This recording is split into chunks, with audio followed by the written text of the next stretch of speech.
अस्सलाम वालेकुम जनाब, फैमिली इंक्लोजर में मैं हूं अदनान, मेरे साथ हैं फरियाल, और आज हमारे साथ एक सेलिब्रिटी गेस्ट हमारी मौजूद हैं, यानी कि हमारी टीवी की एनालिस्ट, हमारी रेडियो की स्पोर्ट्स आरजे, स्पोर्ट्स एंकर एनो ज़हरा। आपको हम खुश आमदेद कहते हैं अपने फैमिली इंक्लोजर में। इसको आप हमारा फैमिली लाउंज भी कह सकती हैं। जी बिल्कुल।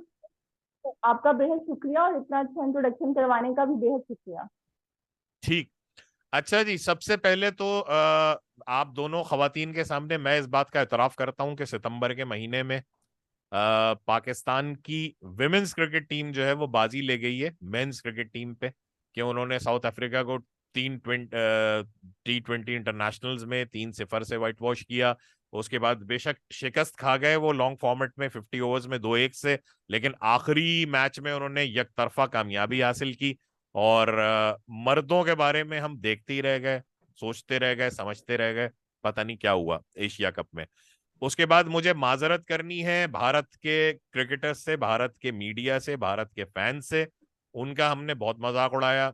हमने कहा शुभमन गिल और सिराज जो हैं वो कहीं इंटरनेशनल क्रिकेटर हैं या वर्ल्ड क्लास क्रिकेटर हैं। बहरहाल, शुभमन गिल की परफॉर्मेंस बाबर आजम से बहुत बेहतर रही है इस एशिया कप में। इसके अलावा सिराज की परफॉर्मेंस शाहीन अफरीदी से बहुत बेहतर रही है। परफॉर्मेंस वही है जो टाइटल जीता है, जो बड़े मैच जीता है अपनी टीम को। तो सबसे पहले एन आप ये बताइए कि आपके ख्याल में इस शिकस्त की वजह क्या है जो एशिया कप में पाकिस्तान को इतनी बुरी तरह से शिकस्त हुई है। सबसे पहले तो अदनान भाई, आपने बिल्कुल ठीक कहा कि जो खवातीन बाजी ले गई और इतनी अटेंशन उनको नहीं मिली। जो सही बात है, एशिया कप जारी था, उस लेवल का हम फॉलो भी नहीं कर सके हैं, लेकिन फिर भी दे डिड वेरी वेल। और अगर हम एशिया कप की बात करते हैं तो मेरे ख्याल से हम लोगों ने वो जो एक खुद साख्ता अपने इर्द गिर्द नंबर वन की टीम्स बनाई हुई थी, कमजोर टीमों से खेल के, वो फिर जब आप स्ट्रॉन्ग टीम के सामने आएंगे, जैसे कि मैं पहले भी कह रही थी, अंडर कारपेट करते जा रहे हैं, आप जीत रहे हैं तो तमाम मिस्टेक्स अंडर कारपेट हो रही हैं। तो जब स्ट्रॉन्ग टीम्स के सामने आप आए तो वो जो एक आपका बबल था वो बस्ट हो गया और पता चल गया, आप एक्सपोज हो गए। इससे ज्यादा क्या कह सकते हैं। जी फरियाल, आपके ख्याल में किसका कसूर था। जी, एन ने जो पॉइंट्स मेंशन किए हैं, कमोवेश तकरीबन यही बात है। और एक उसमें दो तीन चीज़ों के एडिशन सिर्फ ये भी है कि कुछ ओवर कॉन्फिडेंस का शिकार थे, कुछ ओवर हाइप्ड और कुछ ओवर रेटेड भी थे हम in different departments. Like batting में नंबर वन है या टॉप 10 में हमारे तीन बैटर्स मौजूद हैं। वो, वो किसके खिलाफ क्या परफॉर्मेंसेस देकर आए हैं उसको साइड में रख दीजिए। या बॉलर्स हैं तो हमने सेल्फ क्लेम्ड, हमने वो शुरू हो गए थे हम कि जी number one bowling attack, if not in the world then Asia के तो जी नंबर वन है ही। तो वो सारे के सारे जितने भी बुत थे वो सब के सब टूट गए और मुंह के बल आके गिरे हैं। तो बहरहाल, कहना ये सिर्फ इतना है कि अच्छा हुआ कि वर्ल्ड कप से पहले अब हमको एक रियलिटी चेक मिल गया है। अब देखना ये है कि इससे सीखेंगे क्या और कितना वक्त है सीखने का, और गलतियां जो हैं वो कितनी एक्सेप्ट कर पाते हैं हम। असल में अगर आप मेरी राय लें तो कसूरवार हम लोग हैं। मैं हूं, आप हैं, तमाम क्रिकेट के जो फैंस हैं, जो चाहने वाले हैं, जो क्रिकेट के दीवाने हैं। असल तो मेरे ख्याल में कसूरवार वो हैं जिन्होंने किसी भी चीज को मुकद्दम जानते हुए क्रिकेटर्स को इतनी अहमियत दी, उनकी कमर्शियल वैल्यू इतनी बढ़ाई, उनकी मार्केट वैल्यू इतनी बढ़ाई। हम ये भूल गए कि अरशद नदीम ओलंपिक के लिए क्वालिफाई कर गए जेवलिन थ्रो के। हम ये भूल गए कि इतने सालों के बाद ब्रिटिश ओपन स्क्वॉश चैंपियनशिप जो है जूनियर, वो एक पाकिस्तानी लड़के ने जीती। हम ये भूल गए कि पहली दफा व्हाइट वॉश किया है साउथ अफ्रीका को पाकिस्तान की कौमी क्रिकेट टीम, खवातीन की क्रिकेट टीम ने। हम बहुत सारी बातें भूल जाते हैं सिर्फ इन क्रिकेटर्स के लिए। तो मेरा ख्याल है कि इनको भी आइंदा जितनी अहमियत ये डिजर्व करते हैं उतनी दी जाए। अच्छा, quickly coming to the point, सबसे ज्यादा तनकीद जो है वो बाबर आजम की कप्तानी पे हो रही है। और जो ड्रेसिंग रूम की खबरें हैं उसके मुताबिक उनकी रिफ्ट भी हो गई शाहीन अफरीदी से। और जो एक वो पोजीशन कमान करने के लिए बाबर जो हमेशा एक स्पीच करते हैं स्पेसिफिकली जब हार जाते हैं कोई टूर्नामेंट, वो उन्होंने करने की कोशिश की। तो बाबर की कप्तानी में अब लूप होल्स नजर आने लगे हैं, क्या आप लोग एग्री करते हैं अनुजैरा? देखिए, हम तो ये बात थोड़ा सा पिछले जोर दो से साल से कह रहे जी। हैं, कम से कम मैं अपनी बात करूँ तो। थोड़ा सा जोर से बोलिएगा। हाँ। ओके, मैं ये कह रही हूँ कि देखिए ये बात कम से कम अगर मैं अपनी बात करूँ तो पिछले 2 साल से भी कह रहे हैं कि बाबर के कैप्टनसी के फ्लॉज हैं। और वो जो फ्लॉज हर टूर्नामेंट में हमारे सामने आते हैं, चाहे आप T20 वर्ल्ड कप ले लें, चाहे आप एशिया कप ले लें, उससे पहले वाला T20 वर्ल्ड कप ले लें। इवन जब इंग्लैंड की टीम आई थी तब भी हम अपने उन कैप्टनसी फ्लॉज की वजह से हार गए थे, और बेन स्टोक्स जो है वो जीत के गए थे, नए रिकॉर्ड बना के चले गए थे यहाँ से उल्टा। तो बाबर के अंदर कैप्टनसी के फ्लॉज, मुझे ऐसा लगता है कि बाबर आजम एक बॉन्ड कैप्टन नहीं है। बार दफा ऐसा होता है कि जैसे सरफराज अहमद हो गए या इमरान खान हो गए, वो एक मतलब एक लीड करना, कैप्टनसी करना उन्हें आता था। अब बाबर आजम के अंदर ये चीज नहीं है, और उनकी खुशकिस्मती ये है कि उनको इतने चांसेस दिए गए हैं कि मैं नहीं समझती कि इतने चांसेस किसी और कप्तान को दिए गए होंगे, किसी और कैप्टन को पाकिस्तान में दिए गए होंगे। मगर इसके बावजूद आप देखें फेलियर का सामना है। अब मुझे तो ऐसे ही लगता है कि जैसे बाबर और रिजवान, खाली बाबर नहीं, क्योंकि अगर आप ऑन द फील्ड देखें, टॉप प्रेस कॉन्फ्रेंसेस सुने, तो बाबर और रिजवान एक दूसरे, जो रिजवान है वो काफी लाइक असरअंदाज होते हैं बाबर के फैसलों पे। तो ये बाबर और रिजवान 11 नहीं है। अब हमें इस चीज से निकलना पड़ेगा। भाई पाकिस्तान 11 है, और आपको बड़े एक फेयर और मेरिट पर फैसले करने पड़ेंगे, क्योंकि दोस्ती यारी कल्चर है ना, इसे आपको साइड पर लगाना पड़ेगा। अगर वाकई आप जीतना चाहते हैं तो इंडिया की मिसाल आपके सामने है। क्या उनका सिस्टम है, क्या उनकी मैनेजमेंट है। आप जितनी मर्जी उन पर तनकीद कर लें, एशिया कप आपसे ले लिया, ये ले लिया, वो ले लिया, भाई अपने प्लेयर्स के साथ बहुत फेयर है। अभी आप देख लें कितनी अच्छी स्क्वाड का अनाउंस किया उन्होंने, ऑस्ट्रेलिया में कोई डर नहीं है उन्हें कि भाई वो रोहित को आप देखें। आप सबसे बड़ी बात देखिए, इनसिक्योरिटी नहीं है इंडिया के अंदर, हमारे प्लेयर्स में इनसिक्योरिटी बहुत ज्यादा है, कि हमारे कैप्टन के अंदर इनसिक्योरिटी है। जी। अच्छा, फरियाल, ये जैसा कि एने ये कह रही हैं, जो दोस्ती यारी कल्चर है, ठीक है, दोस्ती 11 इसको कह लें, आप ये जो जी चाहे कह लें, चले वो स्क्वाड की सिलेक्शन की हद तक हो सकती है सही। लेकिन 11 की, फाइनल 11 की सिलेक्शन, और फिर उस फाइनल 11 में भी जो ऑप्शंस को यूज करना है, ये उस पे भी असरअंदाज होता हमें दिखाई दे रहा है कि मेरा दोस्त है तो पूरे ओवर करेगा, मेरा दोस्त है तो पहले बैटिंग करके जाएगा, अम्मी बुला लेती हैं इसकी फौरन मैच खत्म होते ही, इसलिए पहले बैटिंग करेगा। तो ये हमें फील्ड देखिए, पे भी नजर आने लगा। ये आने लगा है कि तो कोई बात ही नहीं है ना। Right from the word go Sarfaraz को सबको हटाने नजर की आने जल्दी लगा, थी। सबको नजर हाँ आने जी, लगा। हमें तो खैर पहले उस दिन से नजर आ रहा है, और सबको यही था कि भाई अगर सरफराज को हटाने की जल्दी भी थी तो आप एटलीस्ट ऐसा कर कर सकते थे कि किसी एक फॉर्मेट से उसको हटा देते, और किसी दूसरे फॉर्मेट में, लॉन्गर फॉर्मेट में उसको कैप्टन रहने देते, शॉर्टर फॉर्मेट में हटा देते, और इसको वाइस कैप्टन बना देते। कुछ सीखता, कुछ समझता। लेकिन बहुत जल्दी थी लोगों को। और वही वाली बात है कि चूंकि वो मंजूर नजर हैं, बाबर आजम, इसलिए ना उनकी बैटिंग में फ्लॉज नजर आते हैं, कप्तानी में फ्लॉज भी नजर नहीं आते। कभी वो बैटिंग, वो इस तरह की नेपाल जैसी टीमों के खिलाफ 150 रन बना देते हैं तो फिर से उनको जो है वो चढ़ा दिया जाता है, कंधों पर बिठा लिया जाता है। नंबर लेकिन वन, बात वही है जो number one number ranking, one, हाँ जी, number obsession. One ranking, team team भी नंबर वन रैंक्ड हो गई और प्लेयर भी नंबर वन रैंक्ड हो गया। तो बस जी, तमाम के तमाम उलूब जो हैं वो छुप गए। लेकिन आप ये देखिए किस किस किस्म के ब्लंडर्स इन साहब ने किए हैं। मैं इससे पहले भी ये बात कह चुकी हूँ कि हर कोई बॉर्न कैप्टन नहीं होता। कुछ चीजें इनबिल्ट होती हैं, कुछ चीजों को पॉलिश करना पड़ता है। जब आप 4 साल आपको हो गए, 4 साल में भी अगर आप अपने फ्लॉस को ओवरकम नहीं कर पाए हैं तो फिर फायदा है ऐसी कैप्टनसी का। और कहाँ हैं वो लोग जिन्होंने एक सीरीज हारने पर, एक T20 सीरीज हारने पर सरफराज को बाहर कर दिया था, जिसने आपको कंजेकेटिवली 11 सीरीज जितवाई थी T20 में, नंबर वन चैंपियंस ट्रॉफी आपको जिता के आईसीसी का टाइटल आपके हाथ में दे दिया था। जबकि उसको मेरे हिसाब से बहुत पहले कैप्टन बन जाना चाहिए था, लेकिन उससे पहले भी सरफराज से पहले भी अजहर अली को ट्राई किया गया, नाकाम हुआ तजुर्बा, बांग्लादेश गए, वहां पर हारे। सरफराज के बाद भी इन्होंने यही किया है कि टेस्ट में आपने अजहर अली को दोबारा चांस दिया कैप्टन बनाकर। T20 और वनडेज में बाबर आजम को कप्तानी दी गई, नतीजा हमारे सामने है।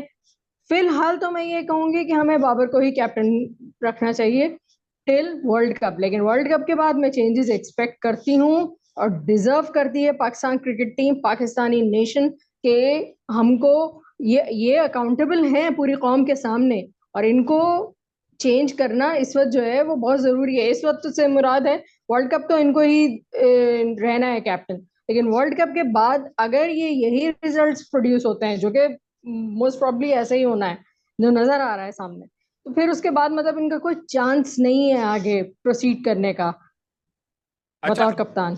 मेरे हिसाब से जो एक आपका एक थ्रेशोल्ड लेवल होना चाहिए किसी भी कप्तान की परफॉर्मेंस को आप देखते हैं, जज करते हैं, उसके बाद एवेल्युएट करते हैं, तो वो मेरा ख्याल है बाबर का पूरा हो चुका है। 4 साल हो गए, 3 टूर्नामेंट्स उन्होंने मतलब 2 एशियन लेवल के, एक आलमी लेवल का वो हार गए हैं। वर्ल्ड कप अभी खेलने जा रहे हैं, अल्लाह करे कि मतलब कुछ इसमें पाकिस्तान का नाम ऊंचा हो जाए। 2 T20 वर्ल्ड कप में कप्तानी कर लिए जनाब अच्छा, बाबर आजम ने। और सरफराज जिस फॉर्मेट में अपनी प्रोफिशिएंसी की वजह से कप्तान बने थे, उन्हें उस फॉर्मेट के वर्ल्ड कप में कप्तानी करने का कभी ये मौका नहीं बदकिस्मती रही मिला। उनकी। सिर्फ एक टूर्नामेंट का वो सेमीफाइनल नहीं पहुंच सके तो बाहर हो गए। तो बहरहाल ये कब एवेल्युएट किया जाएगा, कितना टाइम दिया जाता है, वो सीख रहे हैं, वो सीख रहे हैं, तो ये मतलब पाकिस्तानी टीम की कयादत है, इसके एक्सपेंस पे सीख नहीं सकते।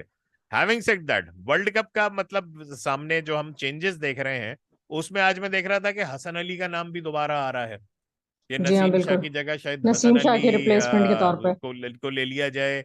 और इसके अलावा जमान खान का भी नाम है कि नसीम शाह की रिप्लेसमेंट के तौर पे हो जाए। तो एनो जहरा ये बताएं कि जो इस वक्त स्क्वाड में खिलाड़ी मौजूद हैं, आपके ख्याल में इनमें से किस खिलाड़ी को ड्रॉप किया जाना चाहिए? सबसे पहली बात यह है। और किन को फिर बाहर से ड्राफ्ट किया जाए, क्योंकि तैयब ताहिर भी रिजर्व्स में बैठे हुए हैं, उनको भी कोई चांस नहीं मिला है, फहीम अशरफ नाकाम हो रहे हैं। आपके ख्याल में किस खिलाड़ी को कैटेगोरिकली स्क्वाड से जो है वो निकाल देना चाहिए, और किन को ड्राफ्ट करना चाहिए अंदर? देखिए, सबसे पहली बात तो ये है कि सऊद शकील बैठे हुए हैं आपके बेंच पे, उनको हाँ। यूटिलाइज करना चाहिए आपको। मुसलसल उनको वेस्ट किया जा रहा है, मुझे समझ नहीं आ रही है कि क्यों उन्हें वेस्ट किया जा रहा है। पहले भी स्क्वाड एकदम से अनाउंस हो गई थी श्रीलंका के खिलाफ, जो हमारा सेमीफाइनल था एशिया कप का इतिहास है उनसे, और फिर जी अचानक से उन्हें बुखार हुआ और जी वो आउट हो गए। मैं मुझे इस बात से हैरत हो रही थी कि भाई रिजवान जो है वो आईसीयू से आकर खेल सकते हैं, लेकिन सऊद शकील बुखार में नहीं खेल सकते हैं। भाई आप फील्डिंग किसी और से करवा लेते हैं, फील्डिंग मोहम्मद हारिस से करवा लेते हैं आप, लेकिन ये जो नियत है ना खुल के सामने आ जाती है। बहरहाल हमारे और आपके कहने पे तो फैसले नहीं होंगे, लेकिन अगर आप मुझसे तो नसीम शाह के लिए 2 नाम इस वक्त जो है वो कंसीडर किए जा रहे हैं। एक है ऑफ कोर्स हसन अली का, और दूसरा है अरशद नदीम का, जो कि बड़े ही अच्छे अरशद इमर्जिंग इकबाल। टैलेंट है। अभी देखिए अरशद मर्जी एशिया इकबाल। कप जो अरशद था इकबाल, उसमें अरशद भी बड़ा नदीम तो अच्छा परफॉर्म किया था जेवलिन, उन्होंने। वो जेवलिन की जेवलिन बड़ा जेवलिन। करते हैं मालूम। वो नई बॉल हाँ। से। तो इन दोनों में से एक नाम होंगे जमान खान को। जमान खान को जो नसीम शाह से रिप्लेस नहीं किया जा सकता, क्योंकि जमान खान जो है वो डेथ ओवर की बॉलर है। तो वो नसीम बिल्कुल। शाह के लिए तो नई ओवर की बॉलर की जरूरत है, नई बॉल की बॉलर की। तो वो या तो हसन अली है या वो अरशद इकबाल है। तो देखिए इन दोनों में कौन सा होता है। लेकिन of course Hasan Ali experience के बिना पे जीत जाएंगे। जैसा कि हम सुनते हैं जब भी सऊद शकील को खिलाने की बारी आती है तो हमारे कैप्टन ये कहते हैं कि सलमान अली आगा जो है उन्होंने ज्यादा खेला हुआ है। तो भैया आपने उन्हें ज्यादा खिलाया हुआ है तो उन्होंने खेला हुआ है। अगर आप सऊद शकील को खिला देते तो उन्होंने भी ज्यादा खेला हुआ होता। तो अच्छा। बहरहाल डेब्यू तो वो उनसे एक पहले ही हाँ, किया था नहीं, सऊद मजेदारी शकील की ने। बात यह है, मजेदारी की बात यह है कि फखर जमान फेल होते होते खेलते रहेंगे, लेकिन फखर जमान बहुत बड़ा खिलाड़ी है हम तमाम लोगों से जिनकी हम बात कर रहे हैं। अब्दुल्ला शफीक से अगर आप कंपैरिजन करते हैं, अब्दुल्ला शफीक ने एक 50 बना दी है, इस 50 के बल पे देखते हैं वो कितना खेलते हैं। याद रहे कि 50 बनाने के बाद सऊद शकील सिर्फ एक इनिंग में फेल हुए हैं, अगली इनिंग में, और उसके बाद एक इनिंग वो नॉट आउट रहे थे, उनकी बैटिंग पूरी आई नहीं थी, और उनको वनडे की पिक्चर से, लिमिटेड ओवर्स की पिक्चर से गायब कर दिया गया था। अर्श, इनके लिए, अब्दुल्ला शफीक के लिए आपका जो है थ्रेशोल्ड लेवल कितना है, कितनी इनिंग्स और कितने मैचेस तक वो बहुत टैलेंटेड हैं, वो बहुत खुश शक्ल हैं, वो बाबर आजम का रेप्लिका हैं, और बाबर आजम उनके आइडियल हैं, इस बेस पे वो कितना खेलेंगे? कोई मेरे ख्याल है कि इंसाफ नहीं है कहीं। अरशद इकबाल अगर सिलेक्ट हो जाए तो मैं मतलब बहुत क्या कहना चाहिए इसका, खुदा का शुक्र अदा करूंगा। हैरान हो जाता हाँ है। कि, और हैरत से मतलब हैरत से मैं 2 नफल पढ़ लूंगा शुक्राने के कि अरशद इकबाल सिलेक्ट हो जाए।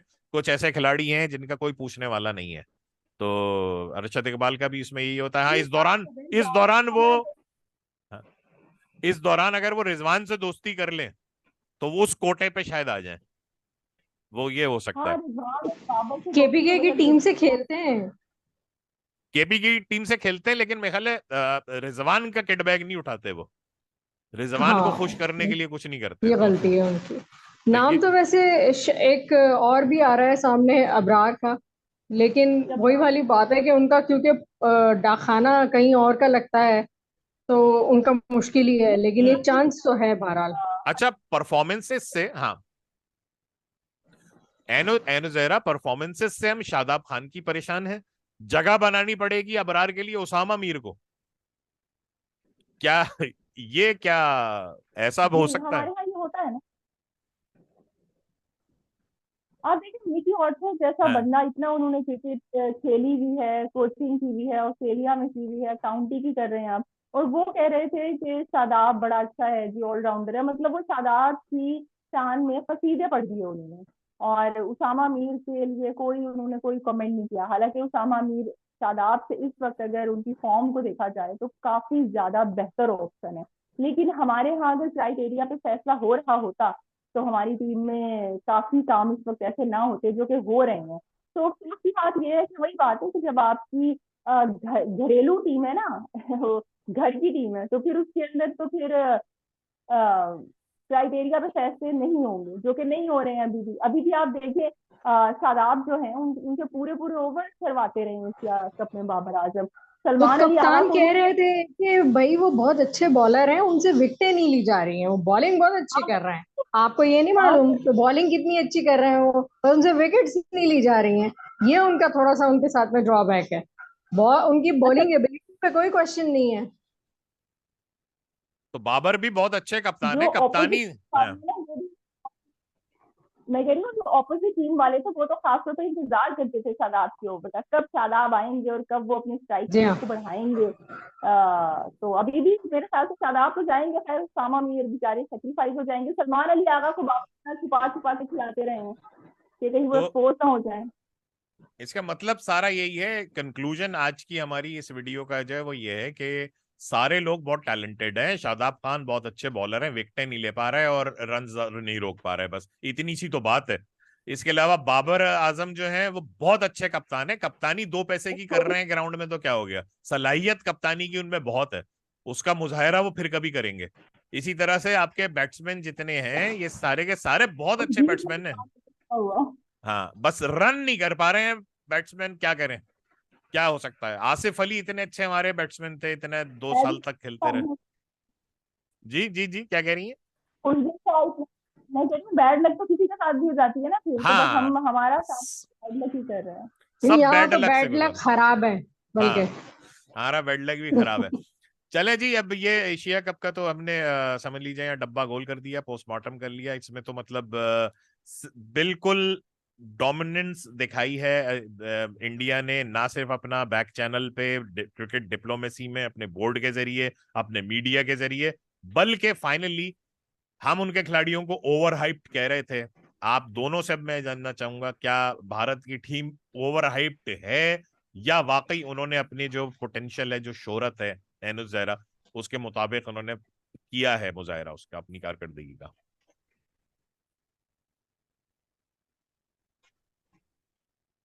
देखिए, ओवर हाइट इंडिया की टीम नहीं है, ओवर हाइट हमारी टीम थी।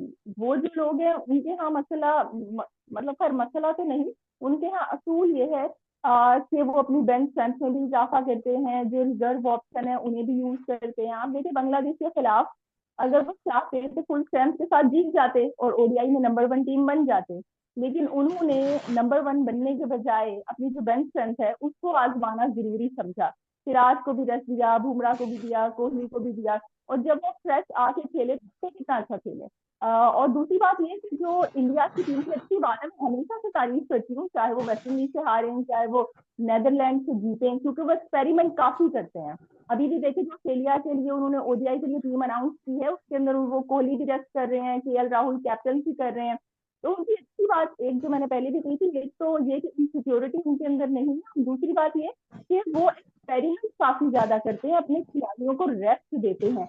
हमारे यहाँ तो अफगानिस्तान की सीरीज के खिलाफ रेस्ट दे दिया था, तो शादाब ने बच्चों को गोली के आगे वो रख दिया था कि नहीं जी नहीं, अब आपको बाबर रिजवान का पता चला। तो जो इंडिया की टीम है, नेपाल के अगेंस्ट हम अपने फुल स्ट्रेंथ खेल रहे थे। नेपाल के खिलाफ, अफगानिस्तान के खिलाफ 300 रन खा लिए आपने, लेकिन ये बातें अब हम करते हैं तो हम तो एजेंडा चला रहे हैं, हम तो बाबर के खिलाफ हैं। अच्छे अच्छे लोग उनकी तारीफ करते हैं। चलें जी, अब इंशाल्लाह हम अपने इस डिस्कशन को जारी रखेंगे एशिया कप के बाद वर्ल्ड कप की तैयारी, और उसके बाद फिर वर्ल्ड कप में जैसे जैसे टीम प्रोग्रेस करेगी। बहुत बहुत शुक्रिया अनु जहरा कि आपने आज वक्त निकाला हमारे लिए और फैमिली इंक्लोजर के लिए। और फरियाल, आपका भी शुक्रिया कि आपने भी आज बहुत दिनों के बाद वक्त निकाला। मेरा भी बहुत शुक्रिया कि मैंने भी बहुत दिनों के बाद वक्त निकाल के वीडियो की आप दोनों के साथ। तो जनाब, इस रेनू वीडियो भाई को कैसे लाइक हो? कीजिए, शेयर कीजिए और चैनल को सब्सक्राइब कीजिए। कमेंट से बताइए कि आप क्या देखना सुनना चाहते हैं, और बेल आइकन दबा दें ताकि आइंदा आने वाली वीडियोस का आपको पता चल सके। फैमिली इंक्लोजर से हम चाहते हैं आपसे इजाजत।